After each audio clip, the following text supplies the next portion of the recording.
Everyone అందరికీ నమస్తే. Welcome to our channel passion and fashion by Sindhu. ఇవాల్టి వీడియోలో ఎంతో రుచికరంగా చాలా తక్కువ టైంలో ప్రిపేర్ చేసుకునే దొండకాయ చట్నీని చాలా యూనిక్ ఫ్లేవర్తో ఎలా తయారు చేసుకోవాలో చూపిస్తున్నానండి.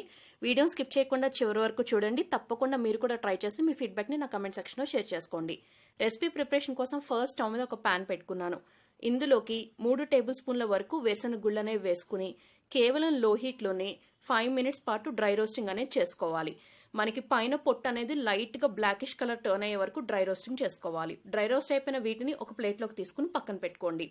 ఇప్పుడు అదే ప్యాన్లోకి 2 టీ స్పూన్ల వరకు ధనియాలు అనేవి వేసుకుని కేవలం లో హీట్లోనే 1 or 2 మినిట్స్ పాటు ధనియాలు కొంచెం క్రిస్పీగా ఫ్రై అయ్యే వరకు డ్రై రోస్టింగ్ చేసుకోవాలి. డ్రై రోస్ట్ అయిపోయిన వీటిని కూడా ఇందాక వేసిన గుళ్ళు తీసుకున్న ప్లేట్లోకి తీసుకుని పక్కన పెట్టేసుకోండి. ఇప్పుడు ఈ ప్యాన్లోకి 2 టీ స్పూన్ల వరకు తెల్ల నువ్వులు అనేవి వేసుకోవాలి. పాన్ ఈ స్టేజ్ వచ్చేసరికి కొంచెం హీట్ ఎక్కువగానే ఉంటుంది కాబట్టి నువ్వులు వేయగానే చాలా ఫాస్ట్గా అవి చిటపటమంటం స్టార్ట్ అయిపోతాయి. సో నువ్వులు ఫ్రై అవ్వడానికి ఎక్కువ టైం పట్టదు కాబట్టి లాస్ట్లో ఇది కేవలం లో హీట్లోనే డ్రై రోస్టింగ్ అనేది చేసుకోవాలి. లెస్ దాన్ అ మినిట్ ఇది చాలా ఫాస్ట్గా డ్రై రోస్టింగ్ అయిపోతుంది. సో వీటిని కూడా అదే ప్లేట్లోకి తీసుకోవాలి. ఇప్పుడు ఈ 3 ఇంగ్రీడియంట్స్ని కంప్లీట్గా చల్లారిపోయే వరకు వెయిట్ చేయాలి. రెసిపీ ప్రిపరేషన్లో నేను టోటల్గా 1/2 kg వరకు దొండకాయలు అనేవి తీసుకుని వాటిని శుభ్రంగా క్లీనింగ్ చేసి వీడియో క్లిప్లో చూపిస్తున్నట్టు ఇలా రౌండ్ చక్రాల్లాగా కట్ చేసుకున్నానండి. ప్యాన్లోకి 2 టేబుల్ స్పూన్ల వరకు ఆయిల్ వేసి ఆయిల్ హీట్ అయిన తర్వాత ఈ దొండకాయ ముక్కలు అనేవి వేసేసాను. ఫ్లేమ్ని మీడియంలోకి అడ్జస్ట్ చేసుకుని దొండకాయ ముక్కల నుంచి లైట్గా పచ్చివాసన పోయే వరకు ఒక 2 మినిట్స్ పాటు మీడియం హీట్లోనే కంటిన్యూస్గా మిక్స్ చేసుకుంటూ ఫ్రైయింగ్ అనేది చేసుకోవాలి. తర్వాత మీరు తినే ఘాటుకు సరిపడా పచ్చిమిర్చిని ఇలా పొడుగ్గా చీలికలుగా అయినా లేదా చిన్న చిన్న ముక్కలుగా అయినా కట్ చేసుకుని వేసుకోవాలి. దొండకాయ ముక్కలు పచ్చిమిర్చి రెండు కూడా బాగా ఫ్రై అయ్యే విధంగా లో టు మీడియం హీట్లోనే ఫ్రైయింగ్ అనేది చేసుకోవాలి. దొండకాయ ముక్కలు పచ్చిమిర్చి ఫ్రై అయిపోయిన తర్వాత ఫ్లేమ్ అనేది టర్న్ ఆఫ్ చేసి ఇందులోకి చిన్న గోళీ సైజ్ అంతా చింతపండును కూడా పెట్టేస్తే ఆ వేడికి చింతపండు సాఫ్ట్గా అయ్యి మనకి గ్రైండింగ్ చేసుకునేటప్పుడు చాలా ఫాస్ట్గా గ్రైండ్ అయిపోతుంది. సో ఇంగ్రీడియంట్స్ అన్ని కంప్లీట్ రూమ్ టెంపరేచర్ వచ్చే వరకు ఆరబెట్టుకోవాలి. ఈలోపు ఒక మిక్సీ జార్ తీసుకుని స్టార్టింగ్లో డ్రై రోస్ట్ చేసి పెట్టుకున్నటువంటి ఇంగ్రీడియంట్స్ అన్ని మిక్సీ జార్లోకి యాడ్ చేసి వాటర్ అనేది యూజ్ చేయకుండా ఇంగ్రీడియంట్స్ అన్ని వీడియో క్లిప్లో చూపిస్తున్నట్టు ఇలా ఫైన్ పౌడర్ లాగా గ్రైండింగ్ చేసుకోవాలి. అదే మిక్సీ జార్లోకి ఇందాక మనం ఫ్రై చేసి పెట్టుకున్నటువంటి పచ్చిమిర్చి, దొండకాయ ముక్కలు, ఆ చింతపండు ఇంగ్రీడియంట్స్ అన్నీ కూడా వేసేసుకోవాలి. తర్వాత ఒక 7 పొట్టు తీయనటువంటి పెద్ద సైజు వెల్లుల్లి రెబ్బలు కూడా యాడ్ చేసుకోవాలి. మీ రుచికి సరిపడా సాల్ట్ కూడా వేసేసుకోండి.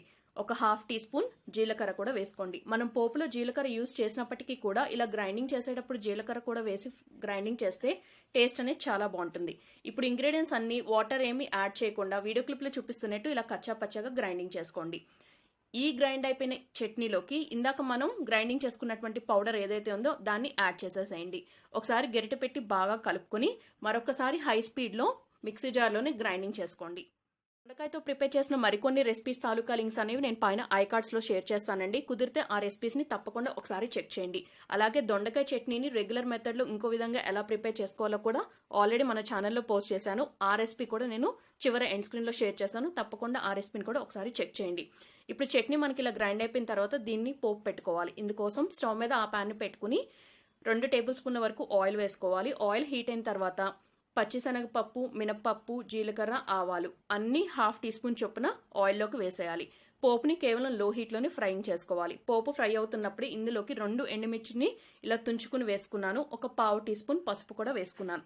ఈ రెసిపీ ప్రిపేర్ చేసే రోజు నా దగ్గర కరివేపాకు అందుబాటులో లేదండి. మీ దగ్గర కరివేపాకు ఉంటే కరివేపాకును కూడా యాడ్ చేసేసుకోండి. పోపు ఇలా బాగా క్రిస్పీగా ఫ్రై అయిపోయిన తర్వాత ఇందాక మనం గ్రైండ్ చేసి ఉంచుకున్న చట్నీని పోపులోకి యాడ్ చేసేసి బాగా కలుపుకుని ఫ్లేమ్ అనేది టర్న్ ఆఫ్ చేసేయండి. ఈ రెసిపీ ప్రిపరేషన్లో మనం వేసిన ఈ నువ్వులు, వేసిన గుళ్ళు, ఈ ధనియాల వల్ల చాలా చాలా యూనిక్ ఫ్లేవర్తో తిన్న కొద్దీ తినాలనిపించే రుచికరంగా ఉంటుందండి.